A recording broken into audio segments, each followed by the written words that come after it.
My name is Salz. I'm a football player at Texas A&M University. I am ostensibly the first Orthodox Jew to play college football at the Division I level, and I'm also the only Orthodox Jew playing college football currently. I grew up in Philadelphia. I went to Jewish schools my entire life. I had this dream that I wanted to pursue, and as I looked around in the football landscape and I saw, in other sports that there were Jews who were shomer mitzvot, who were, getting a chance to inspire people. I looked at football and I didn't see that. I was like, there has to be a shomer Shabbat college football player. Like, it has to happen. But not having played football in high school, I had no experience. So how am I going to make it onto the team?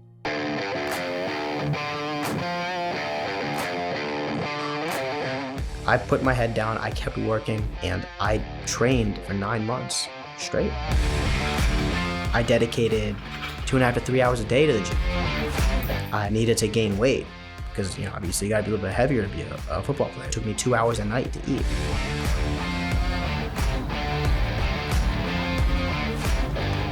The other obstacle was understanding football.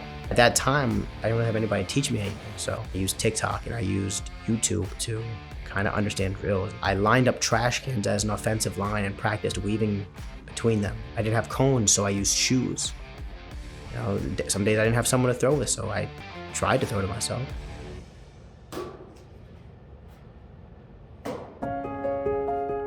About 3 months into my training, I discovered the Texas A&M facility and that there was a field at the time in front of it. And I said, I should train here.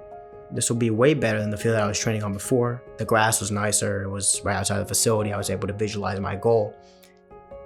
Maybe people were gonna see me, whatever it was.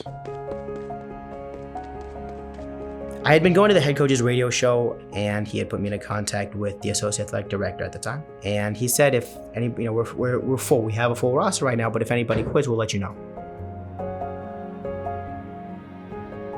2 days before Yom Kippur, I was sitting in my room studying for a test, and I get this text from the associate athletic director, hey, can you come down to the facility? And then I said, yeah, sure. What's going on? An hour later, I got added to a group chat with the rest of the admin staff. And they told me, welcome to the team, we're happy to have you. And at that moment, I was completely elated. I jumped up and down, I screamed. I was just so excited that it happened. I said, thank you to God. And then, after you accomplish something, the next question is, well, what do you do next? We gotta inspire people, we gotta use it for the right things. We gotta progress in this space and utilize what God gave me. Not make it something that's in vain.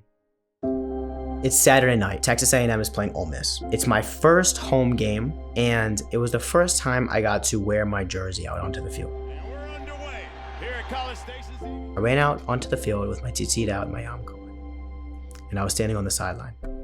And as I'm watching the game, I hear an older voice behind me. Are you from? I said, yeah. And he asked me, you're on the team? I said, yeah. And he said, my son's name is Mark Robinson. And I knew who Mark Robinson was because he was the guy who sent me the text initially. He was the associate athletic director. And I realized that, oh my gosh, he's Jewish. I said, you know what? Clearly I'm here for a reason.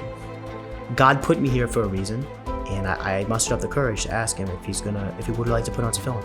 And he smiled, he said, yeah, of course. And I brought my tefillin with me, every day, excitedly, get a chance to come upstairs, put on, say Shema with him.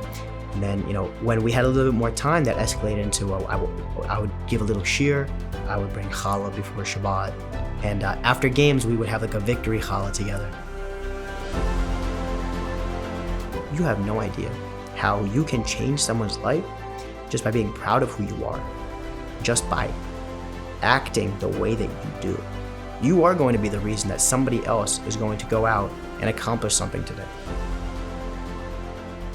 For me to see that I am having an impact on people, on how they perceive themselves as Jews, how they perceive God.